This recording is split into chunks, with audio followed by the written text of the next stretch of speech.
बिस्मिल्लाहि वस्सलामु अला रसूलिल्लाह। दरस निज़ामी के मेरे एक स्टूडेंट ने सवाल किया है कि ये 14 फरवरी को वैलेंटाइन डे मनाया जाता है, तो इस हवाले से इस्लाम हमारी क्या रहनुमाई करता है।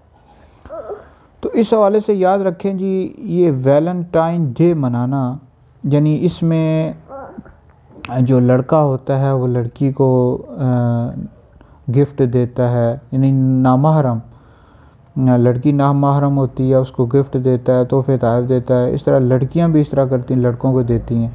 तो इस तरह करना ये नाजायज़ है, हराम है। इस्लाम इसकी हरगिज़ भी इजाज़त नहीं देता। ये अंग्रेज़ों की तरफ से ये दिन है और इनको अंग्रेज़ मनाते और बदकिस्मती के साथ मुसलमान भी इनको मनाना शुरू हो गए हैं। तो बहरहाल ये इसकी इजाज़त नहीं है। कोई अगर अपनी बीवी को गिफ्ट देता है, तोहफे तहफ़ देता है तो बिल्कुल दे, लेकिन उसके लिए इस दिन को ख़ास करना ये नहीं, पूरे साल बंदा दे सकता है। तो बहरहाल ये है कि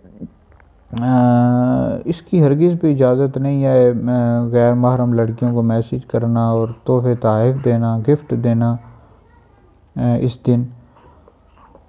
और ये बहुत बड़ी बेहयाई है जो हमारे माशरे के अंदर फैलती जा रही है।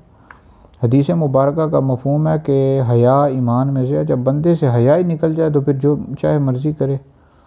और इस तरह बहरहाल ये जो वैलेंटाइन डे मनाया जाता है और इस दिन जो बेहयाई की जाती है और तोहफे तहफ़ नामहरम लड़के लड़कियों को देते हैं, लड़कियां लड़कों को देते हैं और मैसेजेस करते हैं, कॉल्स करते हैं, ये सब नाजायज़ हराम है, दोज़ख में ले जाने वाले काम है।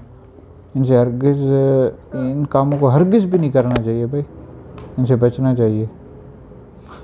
तो बहरहाल इसकी हरगिज़ भी इस्लाम में इजाज़त नहीं है।